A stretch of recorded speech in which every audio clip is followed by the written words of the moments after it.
Seawater adds a flavorful bite to any fisherman's catch. Spanish fisherman Esteban Olizola should know. He's been cooking with seawater for years. Steaming and canning fish in water gathered directly from the sea is a tradition along Spanish coastal towns. This is the Casa del Mar. It's a space for retired fishermen and active fishermen to spend their time. But this also has a slight particularity. This one is a gastronomical society for fishermen. Esteban's put some seawater in this pan, which we're going to use for cooking our tuna that we're going to can in the seawater. Our tuna has to cook for about 30-35 minutes in the seawater before we can can it.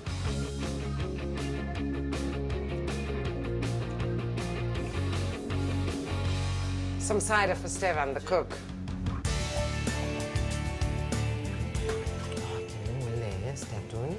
Smells very good, very fresh, this tuna. After this, I may never be able to buy canned tuna again. Para poner dentro de los botes. Esto ya sería un bote ya. Okay, so that's one tin.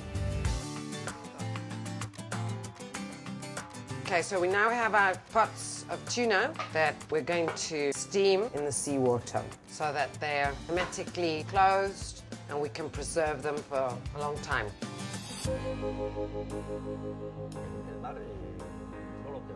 Esteban was saying, the sea world's beyond your control, but it's fascinating, it's mysterious, it's beautiful. There are magical days. No day is the same as yesterday. This is Spice Sucre. It's a dessert restaurant in Barcelona. Spice Sucre is a sweet space. This is Chano Saguer, one of the chefs and owners. When Jordi and Chano set up Spice Sucre 7 years ago, they created this first restaurant that's a dessert restaurant that has a very unique menu. There's a 3-course dessert menu and a 5-course dessert menu. This isn't a conventional restaurant. Everything in this restaurant allows you an atmosphere to be surprised, to play, and everything on your plate has to be like a little game. What kind of ice cream is that? Orange ice cream. Contrasts between temperatures, contrasts between flavors. And then that's lime and ginger tapioca. And what kind of ice cream is that? It's pineapple ice cream. Also pineapple. A sorbet. Fresh pineapple in a Pernod sugar water. Wow. And then to finish off the... So put here. A little bit of thyme. Yeah. Thyme dust. And this is the end? This is our dessert? Yes. This little piece of art. In the heart of Spain, a husband and wife team has gone green. They maintain a 2-acre farm, cook, serve, and run their own restaurant. Okay, I've become a kitchen assistant. Just about everything we're cooking now, except for the fish or the meat, is from their garden.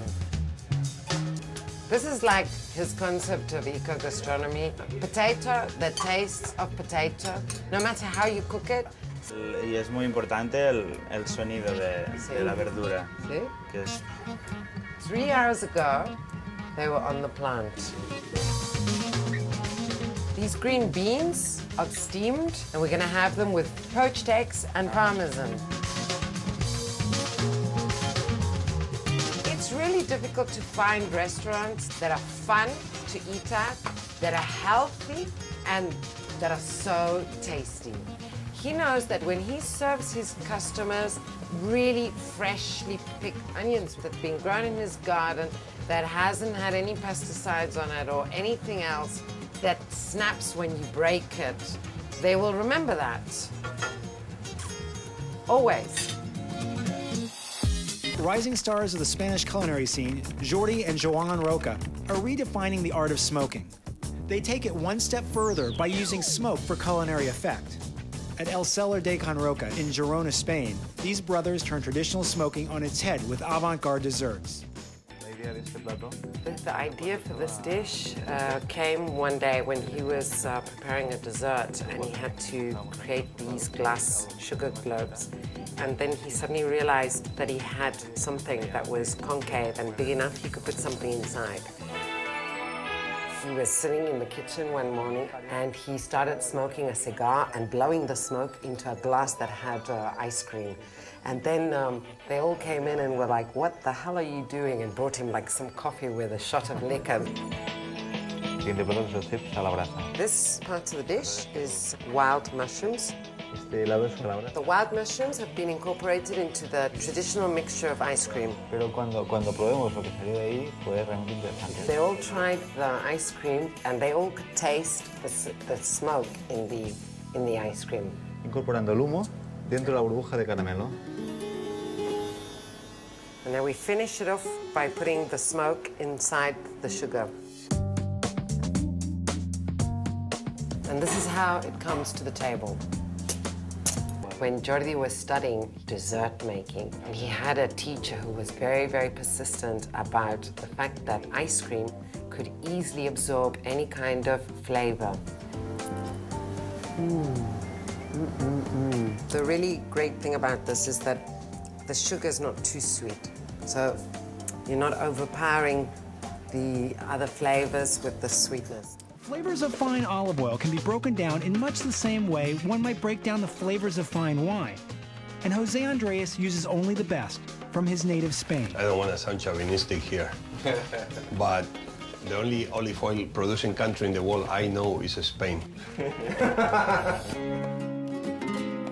At Barcelona's Oro Liquido, a private tasting reveals some of the most nuanced and complex olive oil in the world.